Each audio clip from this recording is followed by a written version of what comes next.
আমি modern homeopathy research সেন্টারের চিকিৎসক ডাক্তার মণিশঙ্কর মাইতি। 2022 সালে আমার কাছে একজন পূর্ব মেদিনীপুর থেকে একজন ভদ্রমহিলা আসেন, যার কমপ্লেন ছিল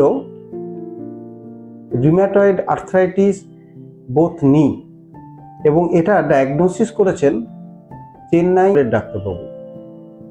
কি কমপ্লেন ছিল? পেশেন্টটা প্রথম যখন আমার কাছে আসেন তখন দুটো হাঁটু প্রচণ্ড পরিমাণে ফোলা, উনি ভাঁজ করতে পারেন না, এবং দুটো পা অনেকটা ধনুকের মতো করে বেঁকে গেছে, যেটা বো লেগস বলা হয়, বা ডাক্তারি ভাষায় বলা হয় জেনু ভেরাম। এবং হাঁটুগুলো প্রচণ্ড ফোলা এবং প্রচণ্ড যন্ত্রণা। ভদ্রমহিলা এত যন্ত্রণা, উনি কান্না করে ফেলতেন। উনি হাঁটা চলা তো করতেই পারতেন না, কোনো মানুষের সাপোর্টে হাঁটা চলা করতে হতো। ইভেন বাথরুমে যেতে গেলে ওনাকে লাঠিতে ভর দিয়ে দিয়ে ওনাকে বাথরুমে যেতে হতো খুব কষ্ট করে। সেই জায়গায় 2022 সালে উনি আমার কাছে প্রথম ট্রিটমেন্টে আসেন। আজকে 2025 সাল, দীর্ঘ 3 বছর, 2.5 বছর থেকে 3 বছরের কাছাকাছি ট্রিটমেন্ট হয়। এই 2.5-3 বছর ট্রিটমেন্টে ওনার হাঁটু দুটো সম্পূর্ণভাবে প্রায় সেরে গেছে বলা যায়, এবং যেটা বো লেগস ছিল, পা দুটো ধনুকের মতো বাঁকা ছিল, সেটা স্বাভাবিক মানুষের মতো নর্মাল লেগে পরিণত হয়েছে, এবং উনি এখন স্বাভাবিকভাবে হাঁটাচলা করে বেড়াচ্ছেন এবং সুস্থ আছেন। শুধু মেদিনীপুর থেকে এখন আমাদের কাছে এসছেন। এখন সরাসরি পেশেন্টের কাছে চলে যাব, ওনার বক্তব্য আমরা শুনবো। বলুন। এখন আমি ওষুধ খেয়ে হোমিওপ্যাথি ওষুধ খেয়ে আমি এখন ভালো আছি। এখন হাঁটাচলা করতে পারছি, কাজকর্ম করতে পারছি, সবকিছু করতে পারছি এখন। আপনি কি নিয়ে এসেছিলেন আমাদের কাছে? তখন আপনি চেন্নাইতে গেছিলেন অ্যাপেলোতে, তাই তো? ওখানে ডাক্তারবাবু কি বলেছিলেন? অপারেশন করতে বলেছিল। আপনার হাঁটু অপারেশন করতে বলেছিল। এবং আপনার কি অসুবিধে হতো? কেন আপনি চেন্নাইতে গেছিলেন দেখাতে? এই হাঁটুর জন্য হাঁটাচলা করতে পারছিলাম না, একদম হাঁটাচলা করতে পারছি, বিছানা সজ্জা হয়ে গেছিলাম। ওখানে বললো, ডাক্তার দেখাতে বললো যে অপারেশন করতে হবে দুটো হাঁটু।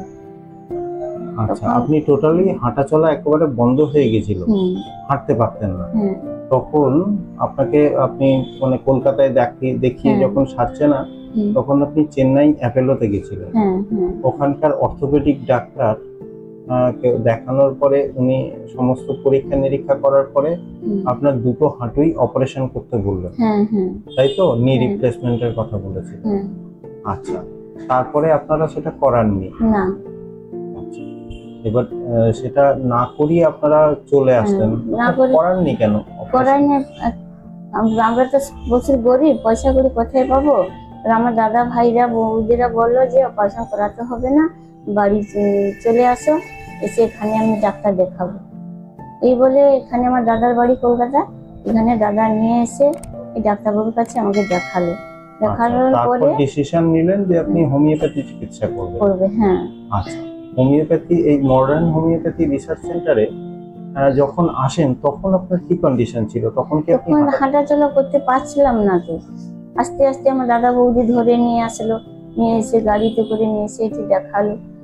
ওষুধ খেতে খেতে বাড়া কমা হতে এখন মোটামুটি আমি ভালো আছি। হোমিওপ্যাথি ওষুধ খেয়েই তো আপনি হয়েছেন? হ্যাঁ। আচ্ছা, হোমিওপ্যাথি ওষুধ খেয়ে এখন আপনার পায়ের ব্যথা অনেকটাই কমে গেছে।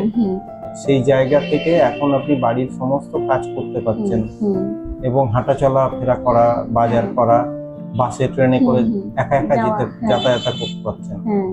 হোমিওপ্যাথি ওষুধ খেয়েই তো আপনি হয়েছেন? আচ্ছা, হোমিওপ্যাথি ওষুধ খেয়ে এখন আপনার পায়ের ব্যথা অনেকটাই কমে গেছে। আপনার এই ভিডিওটা আমরা ফেসবুক, ইউটিউব, ইনস্টাগ্রাম বা অন্যান্য লোকেশনে আমরা দেব, এটা শিক্ষামূলক পারপাসের জন্য। তাতে আপনার কোনো আপত্তি নেই তো? না, আমি ভালো হয়েছে, আর সবাই ভালো হোক, এখানে দেখা ভালো হোক, এটাই চাই। আপনি সুস্থ হয়েছেন, এরকম আরো সবাই সুস্থ হোক, এটাই আমরা সবার কাছে প্রার্থনা করব। অনেক ধন্যবাদ আপনাকে। নমস্কার।